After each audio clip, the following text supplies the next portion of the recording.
मुझे खूब अच्छी तरह याद है कि रात को जंजीर पहनकर सोया था, लेकिन सवेरे उठकर देखा कि वह गले से गायब थी। खटिया पर से उछलकर खड़ा हो गया, बिछौने को उलट पुलट डाला, ऊपर देखा, नीचे देखा, अगल देखा, बगल देखा, दौड़कर कमरे में गया, कोना कोना खोज डाला, परंतु वह नहीं मिली। संभवतः किसी ने चुरा ली थी। जहां तक मुझे याद है, प्रेस में ऐसी घटना पहले कभी नहीं हुई थी। मैं गत 2.5-3 वर्षों से प्रेस की छत पर एक कमरे में बिना किसी द्वंद्व एवं भय के रहता हूं। बगल के कमरे में 4 कंपोजिटर भी रहते हैं। 24 घंटे चपरासी, hawker, machine man, foreman, compositor तथा कितने ही अन्य बुरे भले लोग ऊपर से नीचे तथा नीचे से ऊपर किए रहते हैं, किंतु किसी ने कभी मुझ जैसे सीधे साधे पत्रकार का एक तिनका भी न उठाया। बड़ी बुरी बात थी। वह सोने की जंजीर अपनी भी नहीं थी कि संतोष कर लेता। 2 दिन पूर्व शहर से मेरा मित्र जगदीश आया था। वह लंबा, तगड़ा तथा खूबसूरत तो है ही। उस रोज उसने महीन सफेद धोती तथा रेशमी कुर्ता पहन रखा था। इसके अलावा उसके गोरे गले में एक सोने की जंजीर सुशोभित थी, जो पुए पर चीनी का काम कर रही थी। अब झूठ क्यों बोलूं? मैं उसके रोब में इतना तक आ गया कि इच्छा करने लगी कि मैं भी उसी पोशाक में तथा गले में वही या वैसी ही जंजीर पहन चारों ओर घूमूं और लोगों पर रोब जमाऊं। आज तो गुरु, खूब झांच रहे हो। गले में सोने की जंजीर तो बस, पूछो मत। मैंने मुंह बाकर हंसते हुए प्रशंसा की। वह कुछ नहीं बोला और मेरी बात पर केवल हंस कर रह गया। किंतु 4-5 मिनट बाद मैंने बेशर्मी के साथ उससे जंजीर मांगी और उसने फौरन निकालकर दे भी दी। पहनने के पश्चात मैंने अपने चारों ओर आत्म प्रशंसा से देखा। मैं उसे पहने ही रहा और फिर हम कोई दूसरी बात करने लगे, और वह जब जाने लगा तब भी मैंने जंजीर निकालकर नहीं दी और उसने शिष्टाचार से मांगी भी नहीं, और 2-3 दिन में आने का वायदा करने के बाद चला गया। वैसे मैं यह बता देना चाहता हूं कि मेरी नीयत पूर्णतया साफ थी। मैं केवल यही चाहता था कि जंजीर 1-2 दिन पहनने के बाद उसे लौटा दूंगा। इसके अलावा हम दोनों लंगोटियां यार थे और अक्सर एक दूसरे की चीजों पहना भी करते थे। अब मुझे क्या मालूम था कि ऐसा भी होगा। मैं एकदम घबरा गया। कुछ देर तक सुन्न होकर कमरे में खड़ा रहा, फिर दौड़ा हुआ मिश्र दादा के यहां गया। वह भी सहायक संपादक थे, लेकिन चूंकि उन्होंने दाढ़ी रख छोड़ी थी और धड़ल्ले से बंगला भी बोल लेते थे, अतएव हम उनको दादा कहते। वह छत ही पर सामने के कमरे में रहते थे। जब मैं पहुंचा तो वह लेटे लेटे अखबार निहार रहे थे। मैं चुपचाप चारपाई पर एक तरफ बैठ गया, और जब उन्होंने मेरी ओर देखा तो मैंने गंभीर आवाज में सूचना दी, दादा, जंजीर तो चोरी चली गई। वह चौंक कर उठ बैठे। दुहक एवं आश्चर्य की बनावटी भावना से मुंह और आंखों को फैलाते हुए उन्होंने पूछा, अरे कैसे? मैंने सारा किस्सा कह सुनाया। वे घोर चिंता में पड़े मालूम हुए और निचले होंठ को दांतों से हल्के हल्के काटते हुए पास में रखे गंदे तकिए को अपने दाएं हाथ से धीरे धीरे ठोकने लगे। 1-1.5 मिनट पश्चात आंखों को थोड़ा ऊपर करते हुए नप्पे तुले शब्दों में उन्होंने किसी जासूस की भांति पूछा, तुम्हें ठीक ठीक याद है कि जब तुम सोए थे तो गले में जंजीर थी? मेरे ठीक ठीक बता देने से वे जंजीर का भी पता बता देंगे। इस आशा से उत्साहित होकर मैंने उत्तर दिया, हाँ दादा, इसके बारे में तो आप निश्चिंत रहें। भाई, मैं तो निश्चिंत हूं, लेकिन सभी बातें देख सुन ली जाती हैं, बड़े बड़े भूल जाते हैं, फिर हमारी तुम्हारी गिनती किसमें है? उन्होंने तर्क किया। मैंने जोर दिया, नहीं, मुझे खूब अच्छी तरह याद है कि सोते वक्त गले में जंजीर थी। 1-2 क्षण वे चुप रहे, फिर मेरी ओर थोड़ा खिसक कर अपनी अर्थपूर्ण आंखों को मेरी आंखों में गड़ाकर दुष्टतापूर्वक मुस्कुराते हुए इधर उधर देखने के पश्चात धीरे से पूछा, क्यों जी बड़े साहब, ठीक ठीक बताना, उसे किसी कोठे ओठे पर तो नहीं दे आए? मुझे यह मजाक बड़ा बुरा लगा। रुखाई से बोला, आप तो साहब मजाक कर रहे हैं, किसी की जान जाए और कोई मल्हार गाए। वे शर्मा गए और उल्लू की भांति हंसते हुए उन्होंने समझाया, अरे यार, मल्हार की बात नहीं, आदमी आदमी ही है, भगवान तो नहीं, गलतियां हो ही जाती हैं। मैं चुप रहा और वे चुप रहे। फिर थोड़ी देर बाद जब मैं उठकर जाने लगा तो उन्होंने पुकारा, अरे जा रहे हो, जरा सुनना। मैं लौट आया तो उन्होंने सिर को कुछ आगे बढ़ाकर फुसफुसाकर शंका प्रकट की। भाई, मेरा तो शक उस रामधन पर जाता है। वह रात में देर तक कंपोज करता रहता है। गौर करना, उसकी आंखें अत्यंत रहस्यमयी हैं। हमेशा तिरछी नजरों से तरेड़ता है, जैसे चोर हो। उसके घर का भी तो किसी को पता नहीं, न मालूम कहाँ का रहने वाला है। भाई, मेरा तो संदेह 16 आने उसी पर है। रामधन हमारे बगल के कमरे में रहता है और अभी 2 दिन पूर्व मिश्र दादा से उसकी जबरदस्त मौखिक लड़ाई हुई थी। मैं सोचने लगा। मिश्र जी ने निश्चित सम्मति प्रकट की। मारो साले को, 2 फैट में सारा उगल देगा। अच्छा, देखा जाएगा। मैं लौट पड़ा। इससे काम नहीं चलेगा, कुछ कड़े बनो। मिश्र जी चिल्ला पड़े। कुछ ही देर में यह समाचार प्रेस में आग की तरह फैल गया। सहानुभूति से सभी विगलित हो गए और सबकी जबान पर यही चर्चा थी। जिससे भेंट होती वह अवश्य पूछता, कहिए शर्मा जी, आपकी जंजीर खो गई? उत्तर देने पर पहले ही से तैयार प्रश्न आता, कैसे? सभी लगभग यही प्रश्न पूछते और मैं विस्तार के साथ बताता। मुझे आशा थी कि शायद किसी को पता हो और सभी बातें बताने से संभवतः रहस्य का उद्घाटन करने में मदद मिले।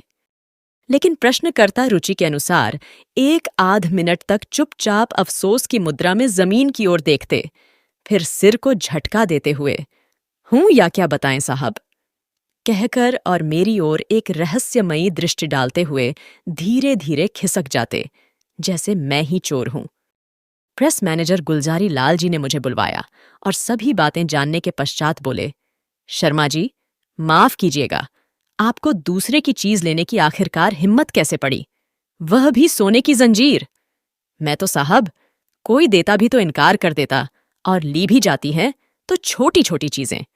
क्षमा कीजिएगा, यह आपने बहुत भारी गलती की। रामविलास जब ड्यूटी पर आया तो सबसे पहले मेरे कमरे में पहुंचा। उसने पहले मेरी ओर घूर कर देखा, फिर आंखों को मटकाते हुए धीरे से पूछा, कहो गुरु, कहाँ दे आए? देखो, छिपाओ मत, मैं सब जानता हूं। मैंने मुंह फुलाकर उत्तर दिया, यार, तुम लोगों को हमेशा मजाक ही सूझता है। अब मैं तुम लोगों को कैसे विश्वास दिलाऊं कि जंजीर सचमुच गायब हो गई है? वह झेंपकर हंसने लगा, लेकिन अपनी बात के समर्थन में तर्क पेश करने से बाज नहीं आया। अरे भाई, मछली को पानी पीते कौन देखता है? मुझे बड़ा बुरा लगा और मैंने चुप ही रहना उचित समझा। मेरी मुद्रा देखकर रामविलास अचानक गंभीर हो गया। उसने अब ईमानदारी के साथ सम्मति प्रकट की।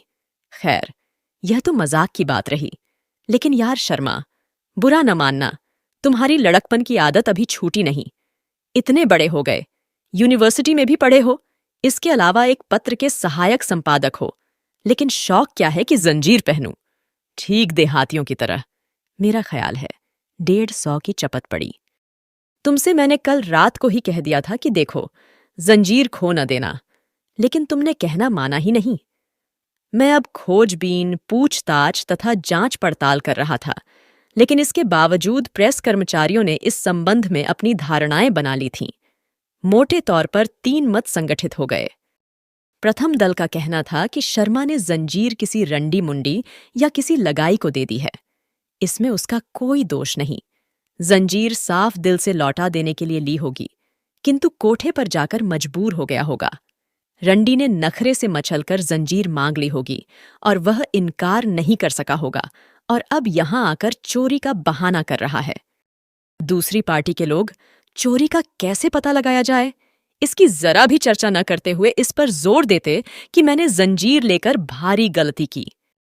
तीसरे दल के लोग अत्यंत ही ईमानदार एवं गर्म विचार के लोग थे और उनकी राय थी कि कुछ लोगों को पकड़कर उल्टा टांग दिया जाए या मुर्गा बना दिया जाए और उनकी समुचित रूप से तब तक पिटाई की जाए जब तक वे सब कुछ उगल नहीं देते। उगलेंगे क्यों नहीं? मार से तो भूत भाग जाता है। लगभग 10 बज रहे थे और मैंने अभी तक मुंह में कुछ भी नहीं डाला था। मैं अब तंग आ गया था और चुपचाप आकर कमरे में बैठ गया। मैंने मन ही मन निश्चय किया कि प्रधान संपादक तथा जनरल मैनेजर के आने पर उनसे ही सब कुछ कहूंगा। वे शरीफ आदमी हैं, जंजीर का पता लगाने में कुछ उठा नहीं रखेंगे। लगभग 11 बजे प्रधान संपादक दफ्तर पहुंचे और चोरी की बात सुनकर फौरन मेरे कमरे में आए। वह गोरे, मोटे तथा नाटे थे। उन्होंने पैरों को थोड़ा फैला तथा कमर पर दोनों हाथ रखकर और जमीन को तिरछी नजर से देखते हुए प्रश्न किया, बहुत बुरा हुआ। यह सब कैसे हुआ? मैंने विस्तारपूर्वक बताया। वे दायां हाथ ललाट पर रखकर कुछ सोचते रहे, फिर चौंक कर बोले, जैसे न जानते हो। जंजीर कहाँ थी? मैंने फिर बताया कि गले में थी। अचानक वे तेजी के साथ कमरे में चारों ओर घूमकर इधर उधर पड़ी चीजों को देखने लगे। मेज की दराज में देखा, एक कुर्सी पर चढ़कर एक ऊंची अलमारी का निरीक्षण किया और नीचे बैठकर एक चूहे की बिल में झांका। फिर धीरे से बड़ा आश्चर्य है कहकर चारपाई पर बैठ गए। उनकी मुद्रा एवं चेष्टाओं से लगा कि उनको विश्वास हो चला था कि मैं जंजीर के साथ बाहर नहीं सोया था। उसे कमरे में भी तो छोड़ सकता हूं। कुछ देर तक चुप रहने के पश्चात वे अचानक बोले पड़े, लेकिन मेरी समझ में नहीं आता कि आप जैसा होशियार आदमी जंजीर को गले में पहनकर बाहर कैसे सोया। यह तो ऐसी बात है कि जिसे एक छोटा लड़का भी नहीं करता। मैं बिल्कुल डर गया और मैंने स्वीकार कर लिया, यही तो मेरी एक गलती है और इसे मैं जानता हूं। उन्होंने उत्साह में आकर जोरदार शब्दों में समझाया, गलती ही नहीं, सख्त गलती है। जानते हैं साहब, 150, 200 रुपए की चीज है। फिर पहले का जमाना भी तो नहीं रहा कि आप कमरा खुला छोड़ जाइए और लौटने पर एक एक सामान अपनी जगह पर वैसे ही मिले। लोग बेईमान हो गए हैं।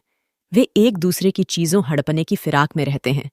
यह सब आप जानते थे, फिर भी आपने यही गलती की। कहिए, मैं झूठ कहता हूं? मैंने अत्यंत ही गदगद होकर उत्तर दिया, नहीं साहब, नहीं। जैसे इस तरह बोलने से उनके हृदय में मेरे प्रति सहानुभूति जाग पड़ेगी। वे और जोश में आ गए। भाई, मैं खरा कहता हूं, लाख बात की एक बात। मैं यह जानता हूं कि अगर हम ठीक से रहें तो किसी की मजाल नहीं कि हमारा बाल बांका कर सके। हमारा ही देख लो, आज तक कभी मेरी एक चीज भी गायब नहीं हुई। मैं सभी चीजों को ढंग से रखता हूं और सबकी हिफाजत की मुझे परवाह रहती है। अगर मैं ऐसा न करूं तो पढ़ने लिखने से लाभ? शाम होते ही सभी कीमती सामान ट्रंक में मजबूत ताला लगाकर बंद कर देता हूं। मजाल कि कोई चोर साला ले जाए। तुमने भी अगर उस जंजीर को ताले में बंद कर दिया होता तो आज वह तुम्हारे पास होती। एक सोने की कीमती जंजीर को गले में पहनकर खुले में सोना कितनी बड़ी बेवकूफी है। यह उपदेश देने के पश्चात वे चले गए। सचमुच मेरा मन मुझे धिक्कारने लगा। मैं कितना बेवकूफ और गंवार हूं, इस छोटी सी चीज को भी नहीं समझ सका। उफ! यदि जंजीर को ट्रंक में बंद कर दिया होता तो आज ऐसी हैरानी परेशानी नहीं उठानी पड़ती। मेरी तबीयत रोने रोने जैसी होने लगी और मैं चादर ओढ़कर चारपाई पर लंबा तान गया। मैं सोने की चेष्टा करने लगा, लेकिन नींद आती ही न थी। छाती पर जैसे किसी ने भारी बोझ रख दिया था। मैं अत्यंत कठिनाई से सांस ले रहा था। चाह रहा था कि कोई कमरे में आकर मुझसे बातचीत न करे, लेकिन साथ ही साथ मेरे हृदय के अंतरतम हिस्से में यह भी उम्मीद थी कि शायद अभी कोई आकर जंजीर का पता बता दे, और इसीलिए बाहर की तरफ कोई खटका होने पर मेरा दिल जोरों से धड़कने लगता। मैं सांस रोककर सुनने लगता, लेकिन जब कोई नहीं आता तो मुंह पर से चादर हटाकर दरवाजों की ओर देखता, किंतु निराश होने पर फिर उसी तरह लेट जाता। वैसे हृदय में एक विचित्र प्रकार का संतोष भी होता कि चलो कोई नहीं आया, अच्छा ही हुआ, और फिर तबीयत करने लगी कि मैं अनिश्चितकालीन तक उसी तरह पड़ा रहूं और किसी से भेंट न हो। मुश्किल से 20-25 मिनट बीते होंगे कि मेरा टेलीग्राफिक्स दोस्त जोसेफ धमक पड़ा। मैंने सिर उठाकर देखा तो वह अत्यंत चिंतित एवं गंभीर नजर आया। आते ही आते उसने सहानुभूति प्रकट की। दोस्त, मुझे बड़ा अफसोस है, 200 की चपत पड़ गई। मैं उठकर बैठ गया और प्रश्न को टालने की गरज से मैंने जबरदस्ती मुस्कुराकर पूछा, अरे छोड़ो भी, पहले यह बताओ कि कहाँ से आ रहे हो? घर से चला आ रहा हूं। मैं क्या जानता था कि यहां आकर यह खबर सुननी पड़ेगी। वैसे जंजीर कितने की थी? वह उतना ही गंभीर एवं चिंतित था। मैंने बात उड़ाने की कोशिश की। हटाओ भी यार, गई गई, बहुत कीमत होगी तो 100 रुपए, ऐसे रुपए तो आते जाते रहते हैं। पर वह नहीं माना। क्यों झूठ बोलते हो दोस्त? मैंने भी वह जंजीर देखी थी। 200 से कम थोड़े बैठेगा। मैं चुप रहा और दरवाजों के बाहर देखने लगा। कुछ देर चुप रहने के पश्चात उसने प्रश्न किया, जंजीर कहाँ रखी थी तुमने? इस सवाल से मैं डर गया और मशीन की तरह उत्तर दिया, बाहर सोया था और जंजीर कमरे में ट्रंक में बंद थी और उसमें मजबूत ताला लगा हुआ था। वह किसी रिश्तेदार की भांति साधिकार बिगड़ उठा। यही तो काल हो गया।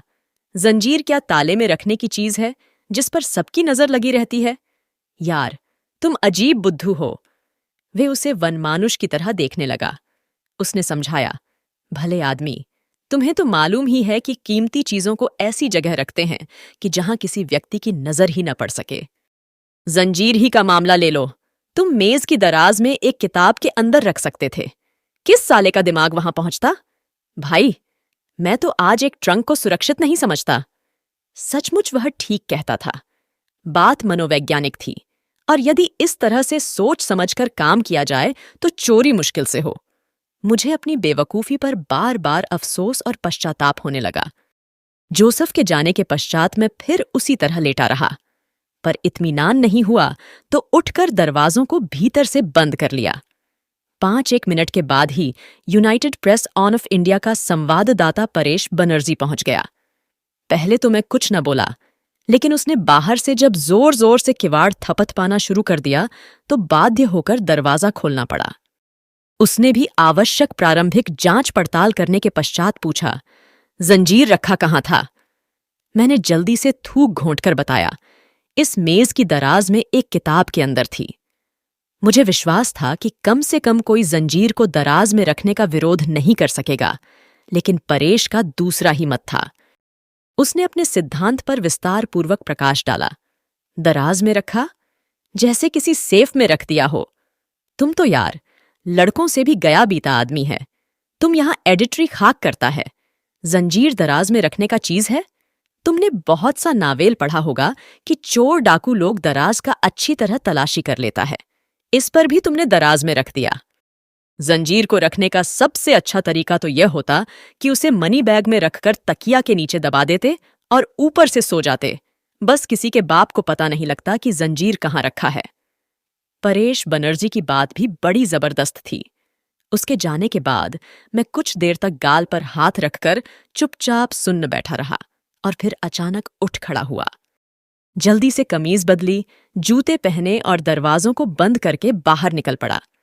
कमरे में या प्रेस में रहना असंभव सा हो गया था, परंतु अभी खुली छत पर आया ही था कि प्रधान संपादक के कमरे से ठाकुर कुलदीप सिंह निकलते नजर आए। वे हमारे गांव के ही रहने वाले थे और हमारा उनका हमेशा मिलना जुलना होता रहता था। वह मेवाड़ के राजपूतों के समान लंबे और तगड़े तो थे ही, साथ ही गप्पे लड़ाने में उस्ताद भी थे। उनका दृढ़ विश्वास था कि पत्रकार भगवान से भी टक्कर ले सकते हैं। मैंने उनको नमस्कार किया। उनसे मिलकर मुझे अत्यंत ही संतोष हुआ। वह मेरे गांव के थे। मुझे ऐसा मालूम हुआ कि इस संकट में शहर के लोग मुंह छिपा लेंगे, लेकिन अपने गांव के लोग, फिर ठाकुर साहब तो बिल्कुल नजदीकी आदमी हैं। मेरी तबीयत करने लगी कि रो पड़ूं। मैं दरवाजा खोलकर उनको कमरे के अंदर ले गया। कुछ देर तक हम दोनों ही चुप रहे। मैं इसी उधेड़बुन में था कि कैसे बात शुरू करूं, लेकिन उनको सब पता था। उन्होंने बात स्वयं शुरू की और बड़ा अफसोस प्रकट किया तथा अंत में मुंह बाकर जमीन की तरफ देखने लगे। कुछ देर बाद उन्होंने भी वही परिचित प्रश्न किया, लल्लू, जंजीर रखी कहाँ थी तुमने? मेरा कलेजा धक से कर गया, लेकिन मुझे बंगाली की बुद्धि पर गहरा विश्वास हो गया था। अतएव कुछ निर्भयता से उत्तर दिया, मनी बैग में रखकर तकिए के नीचे दबा दिया था और ऊपर से सो गया था। ठाकुर साहब धीरे धीरे ठनक ठनक कर हंसे, फिर बुजुर्गी प्रदर्शित करते हुए बोले, लल्लू, थोड़ा गलती कर गए। मैंने रुआंसी आवाज में पूछा, क्या ठाकुर साहब? ठाकुर साहब पास खिसक आए और चारों ओर सशंकित दृष्टि से देखने के बाद बोले, देखो लल्लू, मुझे चोर उचक्कों से पाला पड़ा है, इसलिए मैं उनकी बात जितना जानता हूं उतना कोई नहीं। मैं उनको मूर्ख की भांति निहारने लगा। उन्होंने उत्साह के साथ मंत्र बताया। उपाय साफ और सीधा है, पर उसे कम लोग जानते हैं।